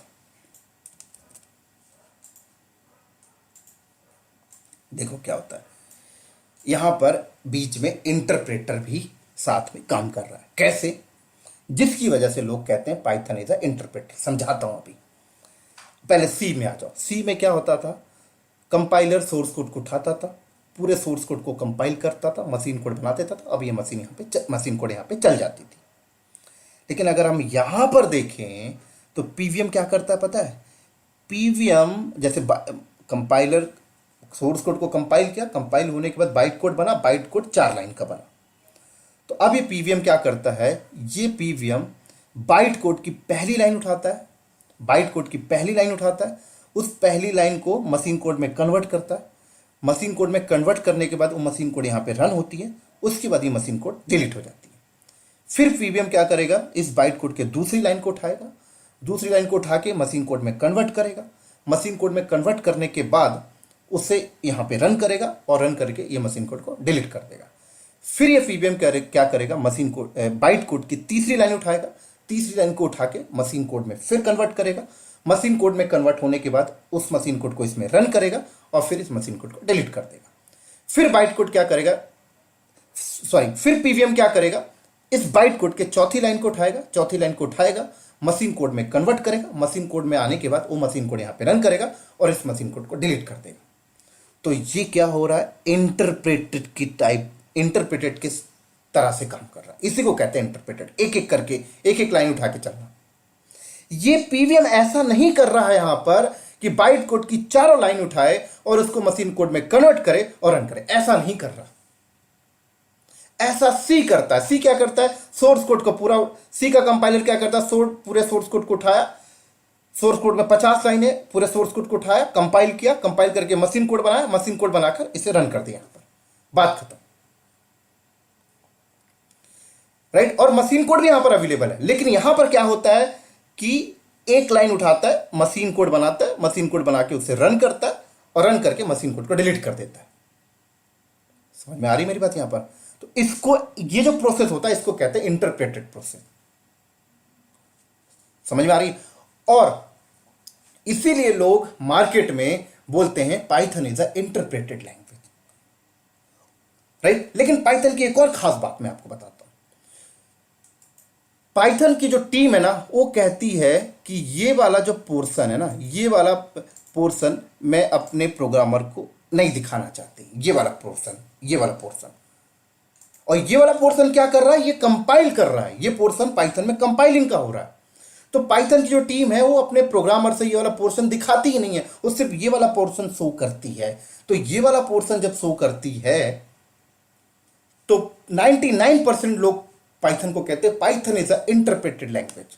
इंडस्ट्री में काम करने वाले लोग भी कहते हैं Python is a interpreted language. लेकिन आज मैं उन बंदों को बताना चाहता हूं दोस्तों, पाइथन इंटरप्रेटेड लैंग्वेज तो है, लेकिन पाइथन साथ में कंपाइलर भी है, कंपाइलर भी करता है। 99% लोगों को ये बात नहीं पता कि पाइथन कंपाइल करता है। जरा पूछिए उनसे तो ये कहते हैं कि पाइथन कंपाइल करता ही नहीं है, पाइथन इंटरप्रेटेड में चल रहा है। मैंने ऐसे ऐसे बंदों से बात की है जिन्हें अभी पूरा पाइथन में वो काम भी कर रहे हैं इंडस्ट्री के अंदर, लेकिन उन्हें अभी ये नहीं पता कि पाइथन कंपाइल भी करता है। वो ये कहते हैं कि सर पाइथन सिर्फ इंटरप्रेट करता है। अरे दोस्तों, पाइथन कहती है कि मैं अपने कस्टमर से ये पार्ट छुपा के रखती हूं, लेकिन मेरा कस्टमर चाहे तो ये कंपाइलर के प्रोसेस को देख भी सकता है। सोर्स कोड मेरा कंपाइलर सोर्स कोड उठा के जब कंपाइल करता है, बाइट कोड बनाता है, उस बाइट कोड को भी देख सकता है, उस कंपाइलर के प्रोसेस को भी देख सकता है।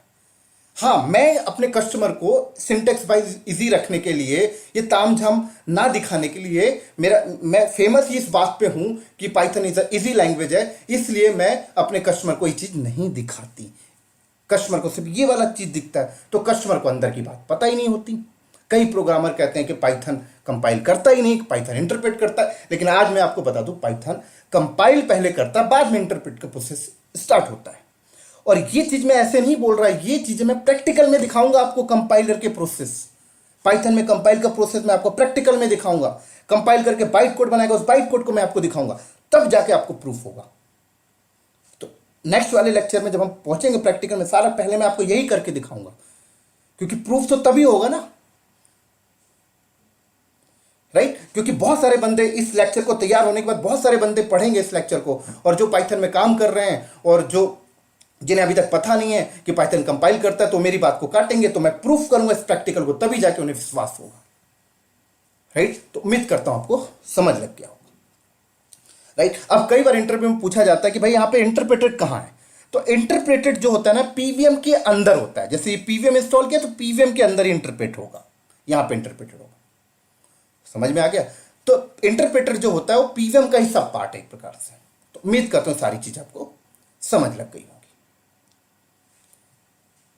राइट? एक चीज और बता दूं, तो यहां पर अगर कई बंदे इंटरव्यू में ऐसे पूछ लेते हैं कि अगर आपके पास 100 ऑपरेटिंग सिस्टम, अगर मार्केट में 100 ऑपरेटिंग सिस्टम है, तो क्या पाइथन की टीम ने, पाइथन की फाउंडेशन टीम ने 100 पीवीएम बनाए होंगे जो 100 ऑपरेटिंग सिस्टम को सपोर्ट करे? एक पीवीएम विंडोज को सपोर्ट कर रहा है, एक पीवीएम लिनक्स को, एक मैक को, तो बिल्कुल डेफिनेटली 100 ऑपरेटिंग सिस्टम मार्केट में है, तो पाइथन की टीम में 100 पीवीएम बनाएंगे, राइट? जावा भी ऐसे ही काम करती है, कंपाइलर विद इंटरप्रेटर। पता है आपको, जावा में जेवीएम होता है, लेकिन सी ऐसा काम नहीं करती। तो आजकल जितने भी लेटेस्ट लैंग्वेज मार्केट में आते हैं, सब इसी कॉन्सेप्ट में काम करते हैं, बाइट कोड में, जो यहां पे मैंने आपको बताया,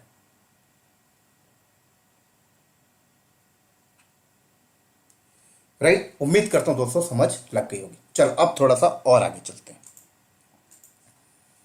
अब बात करते हैं आगे। Python is extensible language.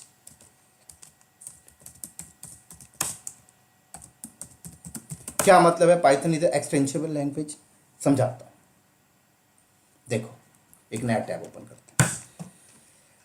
जब बड़ी बड़ी कंपनी में कोई बड़े बड़े प्रोजेक्ट्स आते हैं ना, तो वो प्रोजेक्ट्स पे ना, कोई वो प्रोजेक्ट्स किसी एक लैंग्वेज में नहीं बनता, बहुत सारी लैंग्वेज पे वो प्रोजेक्ट्स बनता है।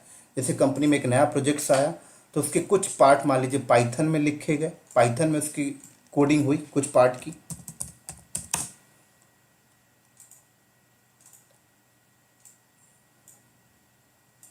राइट? कुछ पार्ट की कोडिंग जैसे जावा में हो गई, कुछ पार्ट की कोडिंग मान लीजिए सी में हो गई,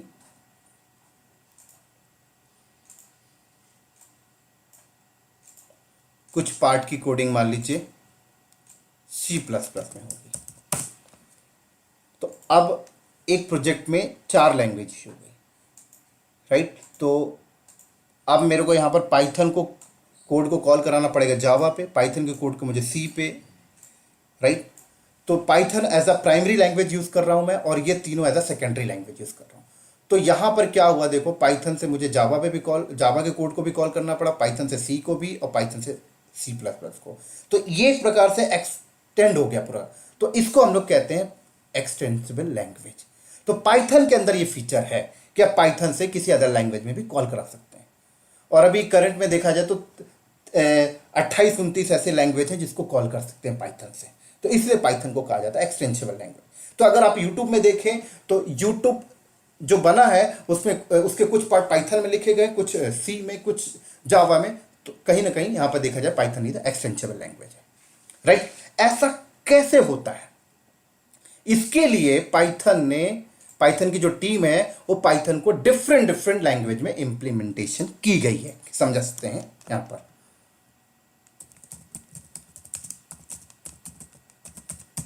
पाइथन इंप्लीमेंटेशन के बारे में।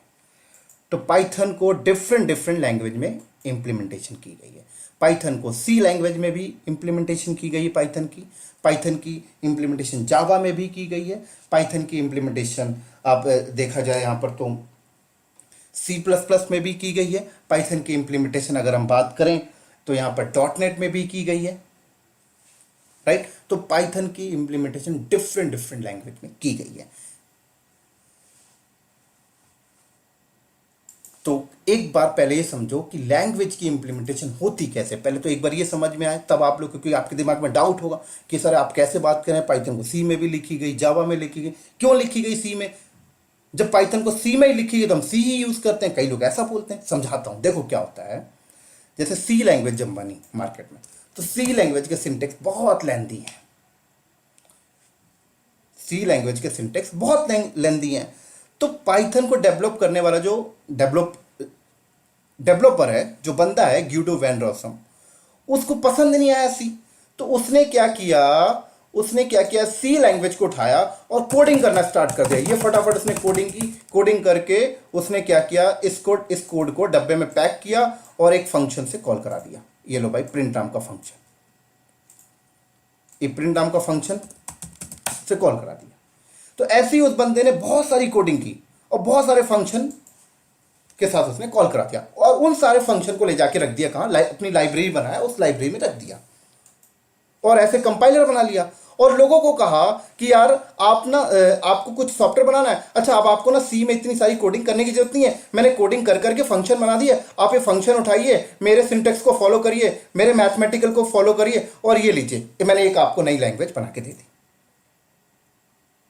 समझ में आई? ऐसी ही तो लैंग्वेज बनती है भाई। एक बात बताओ, आपको हिंदी आती है, मुझे हिंदी आती है, आप और मैं दोनों साइबर क्राइम में ज्वाइन कर लिए, मान लीजिए सीबीआई में ज्वाइन कर लिए। अब आप सीबीआई में जब ज्वाइन कर लेते हो और जब आप ड्यूटी पीरियड में होते हो, तो आपको पता है सीबीआई की लैंग्वेज अलग होती है। मतलब वो आप लोग ना कोड वर्ड में बात करते हैं, वो कोड वर्ड भी हिंदी ही रहेगा, लेकिन वो अलग तरीके से। जैसे वो पानी को पानी नहीं बोलेंगे, पानी को बोलेंगे दूध, और आप उनका कोड वर्ड अलग हो गया।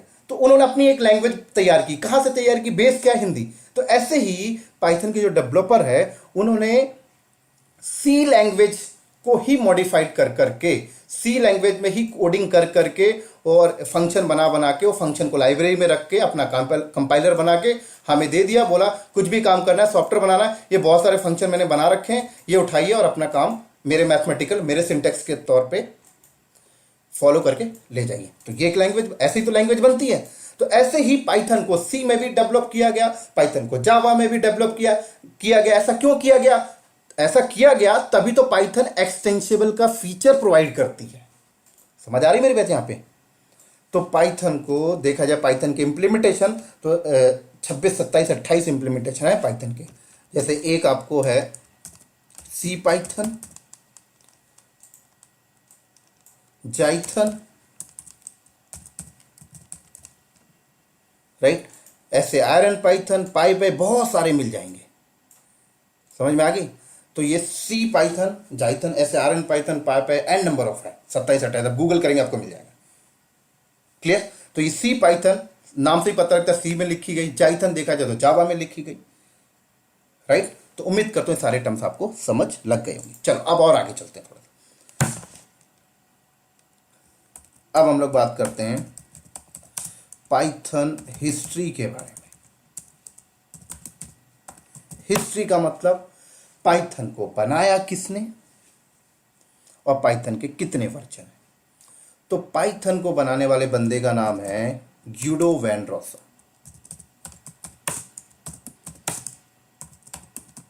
राइट। और इसने पाइथन को स्टार्ट किया था डेवलप करना 1989 में, और 2 साल लग गए थे। 1991 में इसने पाइथन को डेवलप कर दिया, राइट। और डेवलप करने के बाद इसने एक संस्था तैयार किया, एक छोटा सा ग्रुप तैयार किया। उस ग्रुप का नाम है PSF, stand for Python software foundation. और ये संस्था, और ग्यूडो वैन रॉसम भी इसी संस्था में काम कर रहे हैं अभी, और ये पाइथन के पूरे वर्जन को रिलीज करते हैं, राइट। और इतने सारे इंप्लीमेंटेशन में PSF जो मैनेज करती है, PSF जो वर्जन लॉन्च करती है, वो सी पाइथन, मतलब PSF सी पाइथन को मैनेज करती है। बाकी अदर इंप्लीमेंटेशन को अलग अलग ऑर्गेनाइजेशन है, क्योंकि ओपन सोर्स है, लोगों ने उठा के मैनेज किया। तो अगर आपसे कोई इंटरव्यू पूछता है कि इतने सारे इंप्लीमेंटेशन में PSF किसको मैनेज करे, PSF सी पाइथन को मैनेज करे। तो जो भी PSF नए वर्जन लाती है, जो भी फीचर्स चेंज करती है, सी पाइथन में करती है, बाकी जितने भी इंप्लीमेंटेशन है उनको फॉलो करते रहते हैं। समझ आ गई मेरी बात यहाँ पे? चलो, तो अगर हम देखें कितने सारे इंप्लीमेंटेशन, कितने वर्जन्स हैं पाइथन के, सी पाइथन के, तो आप गूगल कर सकते हैं यहाँ पर।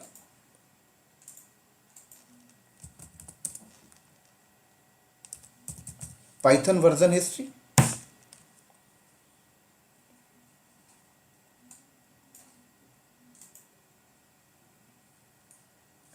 तो देख सकते हैं इतने सारे पाइथन के वर्जन हैं, देख सकते हैं, देख सकते हैं, देख सकते हैं। और लेटेस्ट आप देखिए, ये देखिए 3.9.5। अब यहाँ पर एक मजे की बात आपको बताता हूँ। देखिए पाइथन 2.0 कब आया? 2000, 16 अक्टूबर 2000 को आया, ठीक है। उसके बाद पाइथन का 3.0 का सीरीज देखो कब आया? 2008 में। तो आप मानते हैं कि अगर पाइथन 2.0 के बाद पाइथन 3.0 आया, तो अब पाइथन 3.0 के बाद जो फर्दर जो भी आएंगे नए वर्जन, वो आप 3 के ऊपर ही आएंगे। 2 को तो बंद कर दिया ना, यही समझोगे ना आप कि 2 के सीरीज को बंद कर दिया, तभी तो 3 लाया। लेकिन पाइथन की टीम ने कुछ अलग किया। क्या अलग किया पता है? 3.0 के सीरीज को लाने के बाद उन्होंने 2 वाले सीरीज को भी कंटिन्यू रखा। और कब तक रखा पता? 2020 तक रखा। देखो यहां पर 2.2 वाले सीरीज को देखो यहां पर 2020 तक कंटिन्यू रखा। मतलब पाइथन की फाउंडेशन टीम ने 2 को लॉन्च किया, 2 को 2000 में लॉन्च किया। उसके बाद उन्होंने 2000 देखा जाए तो 8 में 3 लाया। 3 आने का मतलब ये कि अब 2008 के बाद जो भी नए वर्जन आएंगे सब 3 के आगे ही आएंगे। 2 को तो बंद ही कर दिया, यही समझोगे ना। लेकिन 2 को भी इन्होंने साथ में चलाया। क्यों पता है? क्योंकि जब पाइथन की टीम ने 3 को लाया ना, तो उन्होंने 2 को बैकवर्ड कंपेटेबल देना बंद कर दिया, बैकएंड सपोर्ट देना बंद कर दिया। बोला कि भाई 2 को हम लोग कोई सपोर्ट नहीं देंगे, ऐसा बोला। और 2 पे जो कोड लिखा गया पाइथन के 2 के सीरीज में, जो कोड लिखा गया ना, वो पाइथन 3 में चलेगा ही नहीं, ऐसा भी बोला उसने। कि अगर मान लीजिए मतलब ये है कि ऐसा समझिए, देखिए कि ये पाइथन 2 है, ठीक है। ये पाइथन 2 में मैंने एक कोडिंग किया, ये मैंने पाइथन 2 में कोडिंग किया, ठीक है, 2.0। अब मार्केट में क्या आ गया? 3 आ गया, पाइथन 3 आ गया। तो डेफिनेटली आपको पता है कि भाई हर कंपनी पाइथन 3 इंस्टॉल करेगी।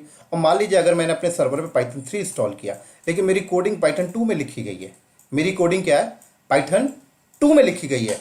तो इस कोडिंग को उठा के लाके अगर मैं इस पर चलाऊंगा ना, तो ये पाइथन 3 में चलेगा ही नहीं। ये बोलेगा भाई पाइथन 2 ही इंस्टॉल कर, बैकवर्ड सपोर्ट ही नहीं कर रहा भाई, बैकवर्ड सपोर्ट ही नहीं कर रहा। और पाइथन बनाने वाली टीम भी बोल दी यार मैं पाइथन 2.0 को सपोर्ट देना बंद कर रही हूं लोग। तो जो कंपनी पाइथन 2 में अपने सॉफ्टवेयर बना के रखी थी, उनकी तो भाई प्रॉब्लम्स आ गई। उनको तो क्या करना पड़ेगा? ये पूरी कोड को ही पाइथन 3 में चेंज करिए, पाइथन 3 के सिंटेक्स में चेंज करिए। बहुत बड़ी प्रॉब्लम थी। तो उन सारी कंपनी ने पीएसएफ से रिक्वेस्ट किया कि आप पाइथन 2.0 पे सपोर्ट और अभी बंद मत करो, कंटिन्यू रखो। तो पाइथन की पीएसएफ टीम ने बोला कि ऐसा करते हैं कि पाइथन 2.0 को भी हम लोग इस सीरीज को भी कंटिन्यू रखते हैं। और कब तक रखा? ऐसे ही इन्होंने 12 साल तक कंटिन्यू रखा। तो राइट, तो देखा जाए तो पाइथन 2 को इन्होंने देखा जाए 20 अप्रैल 2020 को बंद किया। 12 साल का इन्होंने टाइम दिया। 2008-7 में इन्होंने ऐसा किया, बोला था, और 20 में 12 साल का टाइम दिया कि ठीक है भाई आप अपने सॉफ्टवेयर को अपडेट कर लो तब तक मैं आपको। तो इन्होंने देखा जाए पाइथन 2.2 वाले सीरीज को भी इन्होंने कंटिन्यू करते गए। देखो 2016, हालांकि ऐसा होता नहीं है, 3 आने के बाद फिर नीचे वाले को थोड़ी लाया जाता है, आगे चला जाता है। लेकिन पीएसएफ ने ऐसा किया लोगों को ध्यान में रखते हुए। समझ आ गई मेरी बात यहाँ पे? चलो, तो ये थी दोस्तों पाइथन की हिस्ट्री और पाइथन का इंट्रोडक्शन। उम्मीद करता हूं आपको समझ लग गया होगा। चलो, अब अगर हम देखें तो पाइथन इतना फेमस है कि हर ऑर्गेनाइजेशन पाइथन को यूज कर रही है। और आने वाला जो टाइम है 2025 का, वो देखना, आने वाला टाइम 2025 का डेटा साइंस का है, मशीन लर्निंग का है, आर्टिफिशियल इंटेलिजेंसी का है, डेटा एनालिसिस का है। और इन सब में काम करने के लिए आपको पाइथन आना चाहिए। तो आप अगर अभी से पाइथन की तैयारी करेंगे तब जाके आप अपने 2025-30 वाले ईयर को सिक्योर कर पाएंगे। अगर आप आईटी इंडस्ट्री में जमे रहना चाहते हैं तो दोस्तों अभी से पाइथन स्टार्ट कर दें, तभी जाके आप आगे मार्केट में अच्छे से टिक पाएंगे, नहीं तो बहुत बड़ी प्रॉब्लम होगी। राइट। अब यहां पर पता बहुत बड़ी समस्या आती है बंदों को ना थोड़ा सा करियर पार्ट डिसाइड करने में। कई बार ऐसा होता है कि बहुत सारे ऐसे बंदे हैं जिनको पाइथन आती भी है लेकिन फिर भी वो अपने करियर को आगे नहीं ग्रोथ कर पा रहे।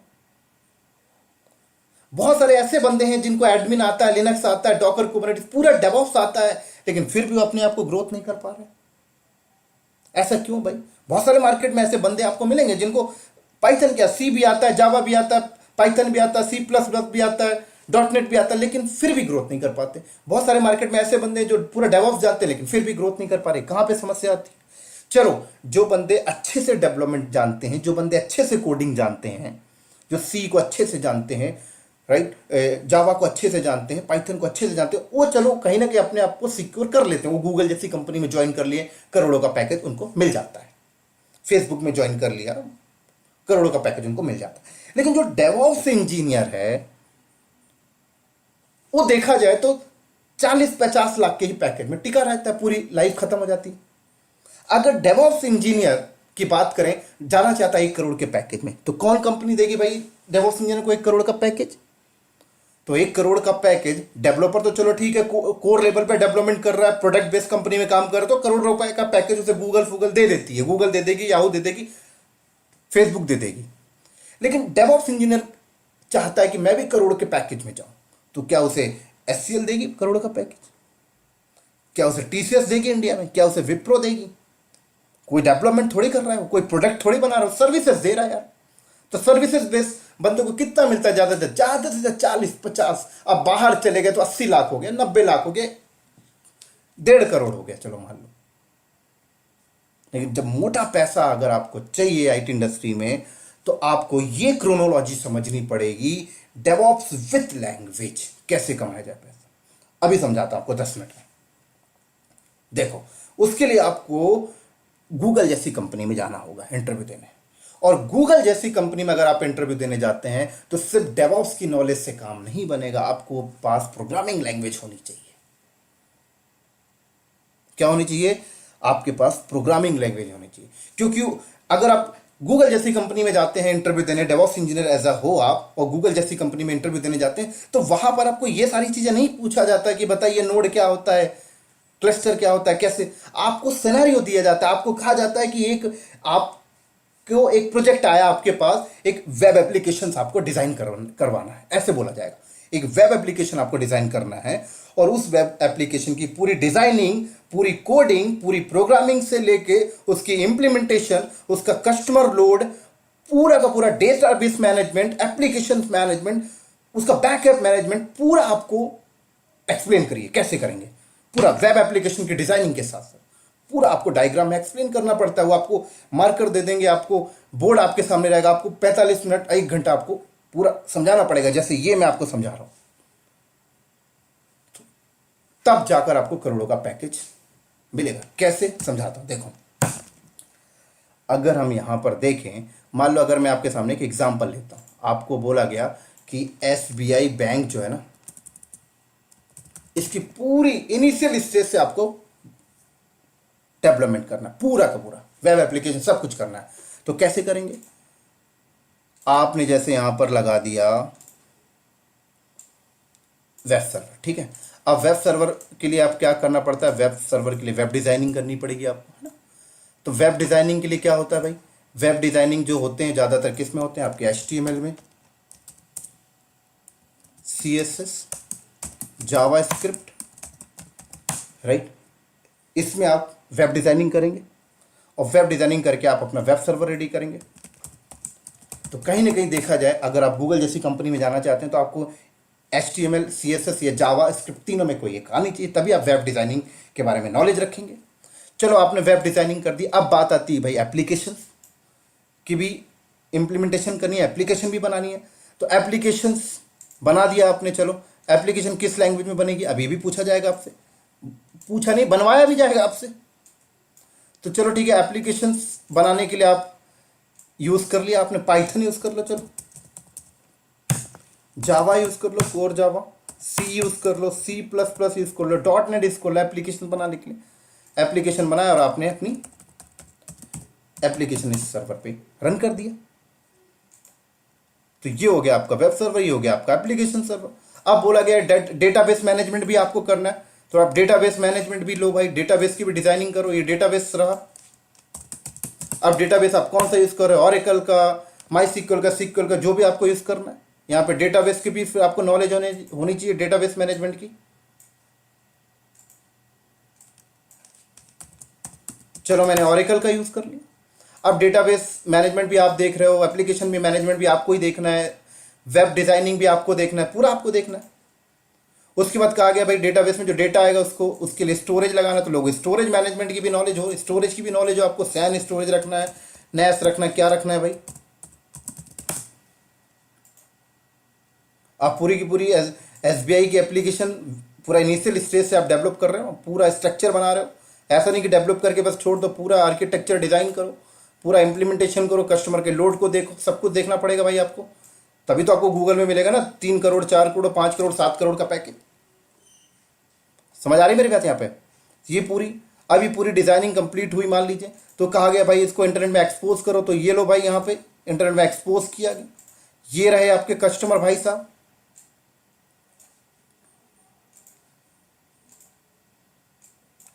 ये कस्टमर है। ये मैं एक छोटा सा ओवरव्यू दे रहा हूं आपको, किस तरीके से अपने आप को मजबूत करना है बड़ी कंपनी में जाने के लिए। सिर्फ डेवऑप्स की नॉलेज या सिर्फ प्रोग्रामिंग लैंग्वेज की नॉलेज से काम नहीं चलने वाला, आप ध्यान रखना। तो ये कस्टमर आएगा, ये अपना वेब सर्वर पे आया, ये एप्लीकेशन, ये डेटाबेस, सारा डिजाइनिंग आपने की। अब बात ऐसी आती है भाई एप्लीकेशन सर्वर पे जो एप्लीकेशन आपने बना के इंस्टॉल किया उसको अपग्रेड करना है। तो अपग्रेड करने के लिए ये भाई आपका कंप्यूटर, आप ही डेवलपर हो, अभी के लिए आप ही डेवलपर हो। ये अच्छा आता है तो आपकी टीम डेवलपमेंट कर रही होगी, तो ये डेवलपर हो आप। चलो तो आप तो अपने सिस्टम में कोडिंग कर लोगे।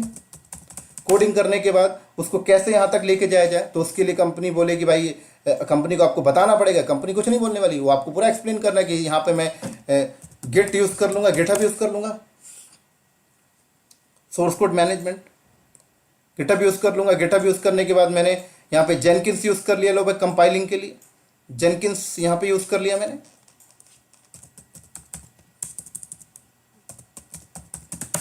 जेनकिंस में मैंने कंपाइलेशन की प्रोसेस करवा ली है।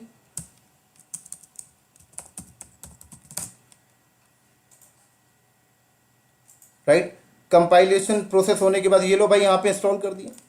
तो ये जो प्रोसेस हो गया ये आपका CI/CD हो गया, एक प्रकार से CI/CD हो गया, तो डेवऑप्स के पार्ट हो गए। समझ में आ गई। अब इसी तरीके से अगर बहुत सारे कस्टमर आ गए, बहुत सारे कस्टमर आए, तो पता लगा कि ये जो वेब सर्वर है ये आपको 50 लगाने पड़ जाएंगे। एप्लीकेशन सर्वर तो देखा जाए एप्लीकेशन सर्वर 50 लगाने पड़ गए, डेटाबेस आपको लगाने पड़ गए 50।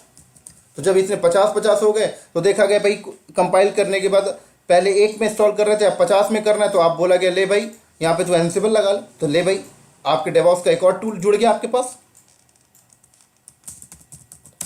समझ आ रही मेरे यहाँ पे। तो ये पूरा डेवऑप्स का नीचे का पार्ट हो गया, ये पूरा डेवऑप्स का पार्ट हो गया। अब कंपनी बोला यार ये सारे सर्वर हैं, इसमें थोड़ा सिक्योरिटी चाहिए, तो भाई स्विच राउटर लगाइए। स्विच राउटर के बाद यहाँ लीजिए फायरवॉल लगाइए, यहाँ फायरवॉल लगाइए, सब सिक्योरिटी के पार्ट हो गए। यहाँ फायरवॉल लगाइए, सारे सिक्योरिटी के पार्ट हो गए आपके, है ना। अब कंपनी बोलती है भाई ये जो एप्लीकेशन किसी न किसी OS में इंस्टॉल हुआ होगा, ये वेब सर्वर किसी न किसी OS में इंस्टॉल हुआ, ये ऑरेकल डेटाबेस किसी न किसी OS में इंस्टॉल हुआ होगा। OS की मैनेजमेंट, OS की हार्डनिंग की नॉलेज होनी चाहिए, वो भी आपसे पूछा जाएगा। उसके बाद पता लगता है कि यार ये सारे सर्वर फिजिकल नहीं क्लाउड पे रखवाइए, चलो ठीक है भाई क्लाउड पे रखे, AWS क्लाउड पे, गूगल क्लाउड पे, एजूर क्लाउड पे रख रहे, तो उसकी भी आपको अच्छी खासी नॉलेज होनी चाहिए, तभी तो आप एक्सप्लेन कर पाएंगे। चलो भाई क्लाउड पे भी चले गए कॉस्ट बचाने के लिए। अब कंपनी बोलती है यार अभी भी कॉस्ट लग रहा है, एक काम करिए कंटेनर बेस्ड वर्चुअलाइजेशन इंप्लीमेंट करिए। लो भाई फिर डॉकर आ जाएगा, फिर आपकी एप्लीकेशन डायरेक्ट OS में नहीं डॉकर में चलने लग जाएगी। जब डॉकर आ गया तो कुबरनेटिस आ गया, पूरा इंफ्रास्ट्रक्चर मैनेज करने के लिए, वर्क स्टेशन टूल कंटेनर को मैनेज करना। तो लो भाई कुबरनेटिस को इंप्लीमेंट करवाया आपने, फिर कुबरनेटिस की अपनी नेटवर्किंग, उसकी अपनी सिक्योरिटी के पार्ट्स, यहां पर फायरवॉल, ये पूरी सिक्योरिटी तामझाम आ गई। फिर कंपनी का ही बोलती है कि भाई स्टोरेज का बैकअप रखना, तो लो भाई बैकअप के डिजाइनिंग बताओ उनको। फिर कंपनी बोलती है भाई इसकी पूरे डिजास्टर रिकवरी चाहिए, ये किस लोकेशन में आपने लगाया, वो लोकेशन क्रैश हो गया, तो लो भाई डीआर का प्लानिंग बताओ उनको, ग्लोबल बेस्ड लोड बैलेंसर उनको समझाओ, यहाँ लोड बैलेंसर लगाओ। फिर उसके बाद आपने देखा कि क्लाउड में तो ऑटो स्केलिंग आ गए, ऑटो स्केलिंग उनको समझाओ। समझ आ रही मेरी बात यहां पर? तो यहां पर देखो तो डेवॉप्स प्लस प्रोग्रामिंग, फिर कंपनी बोलती है कि भाई आप डेवॉप्स की प्रोसेस में स्क्रिप्टिंग का यूज करो, पाइथन स्क्रिप्टिंग का, लो भाई प्रोग्रामिंग आ गई। फिर कंपनी बोलती है छोटे मोटे सॉफ्टवेयर इंप्लीमेंटेशन आप ही करना है, लो भाई प्रोग्रामिंग नॉलेज आ गई। तो अगर आप कंपनी में चाहते हैं मोटा पैसा लेना, तो दोस्तों ये आर्किटेक्चर पूरा आपको क्लियर होना चाहिए। सिर्फ आपको डेवॉप्स की नॉलेज से काम नहीं होगा। सिर्फ अगर जो बंदे डेवलपमेंट की नॉलेज जानते हैं और सोचते हैं मैं अच्छा पैकेज ले लूंगा, कहीं ना कहीं डिफिकल्ट है। फिर डेवलपमेंट की नॉलेज है तो अच्छी होनी चाहिए कि आप कंपनी में बैठे तो आपकी तूती बोल रही है, आप प्रोडक्ट, आपके बेस में कंपनी प्रोडक्ट बेच रही है, तो ठीक है भाई। अगर हल्का फुल्का डेवलपमेंट का नॉलेज है फिर नहीं खेल पाओगे। फिर आपको साथ में डेवॉप्स भी होना चाहिए। तो अगर आपको इस किसकी नॉलेज है, पाइथन सॉफ्ट लैंग्वेज की नॉलेज है, पाइथन की थ्रू आप डेवलपमेंट कर रहे हो, साथ में आपको डेवॉप्स आता है, तो चांसेस है कहीं ना कहीं आप अच्छी पैकेज पे जा सकते हो। और जो बंदे डेवॉप्स की नॉलेज लेके रखें और पाइथन के साइड में कहीं ना कहीं कमजोर हैं, तो प्रॉब्लम होती है, क्योंकि पूरे स्ट्रक्चर आपको समझ में आना चाहिए। और अब देखो अभी 2025 के बाद ये डेवॉप्स विद पाइथन के साथ डेटा साइंस मशीन लर्निंग आ जाएगा, तो वो आपको और परेशान करेगा। तो अगर आप अभी से तैयारी नहीं करोगे तो बहुत बड़े मारे जाओगे। क्या कहावत है ना, you have to be take umbrella before rain, बारिश के पहले आपको छाता लेनी पड़ेगी दोस्तों। जैसे आपको पता है ना 2012-13 में जो बंदे AWS को अच्छे से लर्न कर लिए थे ना, वो आज AWS में 20-20, 25-25 लाख के पैकेज में काम कर रहे हैं। अब 2018-20 में आके AWS सीखे हो तो मार खा रहे हो। 2020 अगर आप देखा जाए, अभी अगर आप 2020-21 में डेवॉप्स को सीख लेते हो तो ठीक है। अब 2025 में पहुंच के आप डेवॉप्स सीख रहे होगे, जब तक मशीन लर्निंग आ चुका होगा, तो क्या मतलब। अभी आप ये जो 2021-22 चल रहा है इसमें पूरा डेवॉप्स खत्म करिए और पाइथन को सीख लीजिए। पाइथन सीख लीजिए, अपना पाइथन की स्क्रिप्टिंग सीख लीजिए, पाइथन के थ्रू आप डेवॉप्स में काम करने लग जाइए। 2025 तक में जब आपका डेटा साइंस मशीन लर्निंग आएगा, स्विच कर जाइए डेटा साइंस मशीन लर्निंग के साइड। पाइथन तो आता ही ना, क्योंकि सारी चीजें पाइथन बेस पे हैं। ऐसा नहीं हो सकता कि सीधे मशीन लर्निंग सीख लो, आप सीख ही नहीं पाओगे, क्योंकि बहुत से काम पाइथन बेस में है, पाइथन सीखना पड़ेगा।